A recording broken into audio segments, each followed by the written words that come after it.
Welcome to this episode of Silicon Bites, and it asks the provocative question, why stop? We've only just started. This is the Russian reaction to Trump's threat to, after 50 days, really hammer Russia. Well, we're going to dive into the detail and whether that is turning out to be an effective or a hollow threat. Before we jump into this, thank you to everybody who helps the channel out by buying me a coffee or through Patreon. Your support is massively appreciated. So what has been the reaction to Trump's ultimatum of military backing and sanctions increases after 50 days? We break down Western and Ukrainian responses, but crucially also the reaction from Russian leaders and propagandists. Without giving too much away, the Russian reaction can be summarized as, so what? It seems they have heard all these threats before, from stopping the war in 24 hours to 2 weeks, 2 weeks, 2 weeks, 2 weeks, and now it's 50 days. I don't think they will take the threat seriously, and their words seem to support that idea. They still believe that Trump is largely acting in their interests, that he is their man. Are they delusional to think so? Will this hubris and endless aggression eventually lead to the collapse of Russia and certainly its war effort in Ukraine? Well, let's unpack all of this in today's episode, and of course, Russians' attitude to the war, which can be summarized as, why stop? We've only just started. Some analysts and politicians are quick to praise Trump's shift of tone, but pick up on the long lead time that Putin has been given to wind up operations, 2 whole months, which then take us into Rasputitsa, or mud season, where heavy mechanized fighting and offensive operations will be all but impossible. Latvian FM Baida Braze urged immediate action. Trump should impose more Russian sanctions now, not wait 50 days. This was reported in Politico on July 16th. Many Ukrainians welcomed weapons pledges, but worried the 50-day horizon was too long. Mariana Bezhola, MP, called the delayed sanctions symbolic rather than substantive. Andrei Sybiha, Ukraine's foreign minister, urged the EU must impose more sanctions on Russia now, not wait. Julia Davis noted a surge in Kremlin watching as the Russian regime's talking heads scramble to react. The overall impression was dismissive and can be summarized as, we don't care. It was all dismissed as a theatrical ultimatum by Trump, so said Dmitry Medvedev in a tweet, as reported by the Moscow Times. American Voices noted the immediate risk. AP reported Trump's deadline has given the Kremlin extra time to pursue its summer offensive. Even Fox analyst Brit Hume cautioned Trump may have been played by Putin, who used conciliatory language to stall. That was covered by the Daily Beast. Military experts caution Russia may exploit the window as Ukraine braces for intensified Russian long-range strikes ahead. The Kremlin's defiance reverberated around the propagandistic echo chamber that is its media environment. The Kremlin dismissed the deadline, with spokesman Peskov saying it was serious but will be analyzed, and Medvedev ridiculed it as a theatrical ultimatum. Russia just doesn't care. Lavrov told TASS, "We're coping. I have no doubt that we will cope." With sanctions, he means, as reported by the Business Insider. Russian state media like Channel 1 and Russia 24 quietly underplayed the threat. The Duma's Sergei Mironov mocked the tariff threat, likely drawn by a random number generator or generative AI, again reported in the Business Insider. Of course, others have wryly noted that the 10 days since Putin talked to Trump plus the 50 days ultimatum add up to the 60 days that Putin told Trump he needed to meet his objectives in Ukraine. A coincidence? Hardly.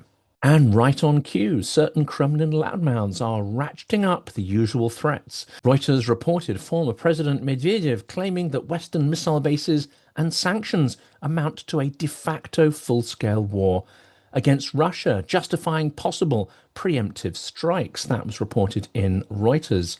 Kremlin propagandists like Vladimir Solovyov and Dmitry Kiselyov have ramped up their nuclear rhetoric.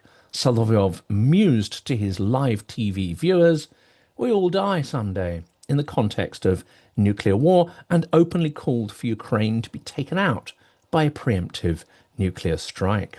We cannot know if Russia's elite is aligned on policy, but certainly the propagandists have scrambled to align themselves with the regime and are singing off the same hymn sheet. The same cannot be said for Europe, which is in some disarray following Trump's announcement. The BBC reported the blocking of another EU-Ukraine support package by Hungary's Orban, citing domestic pre-election timing. Slovakia's Robert Fico echoed this, calling Ukraine aid unacceptable and aligning broadly with Kremlin messaging. Sky News noted EU paralysis. Czech Republic, Hungary, Slovakia and Slovenia delayed the new sanctions, undermining collective resolve. Well, these may pass in the next few days, following intense backroom wrangling. Trump's announcement of military aid also seems to have taken Europe by surprise. It's been reported that the substantial programs of military supplies that will be channeled through Europe via financing and logistics had not even been discussed or agreed beforehand with European leaders. But what has Trump threatened in reality? Patriot missiles. Trump said that the US would send Patriot air defense systems funded by European allies, though the specifics remain vague.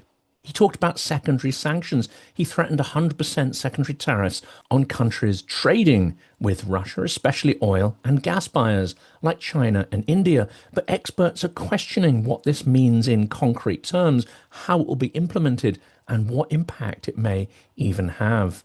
Alena Tregoba, multiple guest on this channel, is a Ukrainian sanctions expert. She emphasized tightening export controls. Ukraine must work to block dual-use tech that's being provided to Russia. Ukrainian MP Kira Rudik called for the confiscation of Russian assets and designation of Russia as a state sponsor of terror. President Zelensky's chief of staff, Andriy Yermak, asserted Trump could end the Ukraine war by year's end if he enacts tough secondary sanctions targeting fossil fuel trade. But Russia now has what it already had, a 50-day window to continue rolling out its invasion strategy. And it's clear Putin is ramping up personnel and material resources for renewed assaults on Ukrainian positions. Will he follow the current approach of pushing across the front line, a strategy that has failed to deliver a serious breakthrough, or will forces be concentrated on just one point of the front? And can Russia even take advantage of the situation if it were to break through? These are key questions to be asked about the summer offensive. AP News reports that Russia has accelerated territorial gains in Donetsk, Pokrovsk, Konstantinivka, using glide bombs to destroy civilian infrastructure and target military positions. The Moscow Times chronicled one such deadly strike, a half-ton glide bomb on Dobropilya's shopping mall, killing 2 civilians and defying the pressure that Trump is trying to put on Putin to end hostilities. Analysts warn of intensified attacks on Ukraine's eastern front, drone swarms, artillery salvos, and energy grid targeting to pressure the morale of Ukrainian military and, of course, civilians in settlements across the front line. Expect waves of drones and missiles targeting energy infrastructure, civilian populations, and frontline towns. CNN highlights that Putin's window aligns with the pre-mud season of battlefield mobility, a dangerous strategic convergence. Analysts warn of a Russian summer offensive aimed at seizing more ground before harsh mud bogs down warfare operations. And straight after Trump's ultimatum, we see an extended visit to Ukraine by General Kellogg to Kiev. Is this a sign of Trump's newfound determination to make Putin stop? This visit boosts morale and signals ongoing US engagement, even as the details on arms supplies remain murky. US Major General in Kiev, Kellogg, reassured our visit demonstrates that the US remains fully committed to Ukraine's defense. This was reported by CBS on 17th of July. The BBC further reports that Kellogg met frontline commanders, pledged training and logistics, signifying deepening US operational support in the face of Russia's ramping up of aggression. But can an uptick in military aid and sanctions help Ukraine in keeping Russian forces at bay until the so-called fighting season ends, or at least the window for offensive actions closes? Renewed US weapons shipments, Patriot missiles, long-range ATACMS, drone swarm counter systems, these can blunt Russia's evolving offensive. They can protect cities and extend Ukraine's ability to strike forward. Counter-drone tech and ammo supplies are essential for battlefield gains and civilian safety alike. European countries like Denmark and Sweden are now exploring contributions to Patriot battery funding, as reported by Al Jazeera. In Politico, Braze argues that sharp sanctions are now essential, aimed at undermining Russia's military operations rather than punishing the Russian populace. 100% tariffs and fossil fuel embargoes could potentially choke Russia's war economy, but strategic statecraft warns that without deeper sanctions now, there is a risk that Russia will continue to set the tempo, both militarily and politically.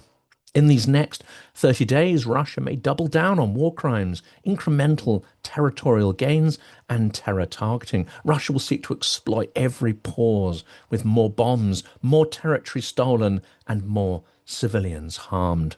Trump's ultimatum shined a momentary spotlight on the war, but has not forced any visible or substantial costs on Putin in the near term, and will likely not significantly blunt his aggression over this 50-day period, possibly even beyond that. And unless armed with real weapons, peer-level support from Europe, and economic isolation, it risks becoming yet another delaying tactic, a successful delaying tactic by the Kremlin.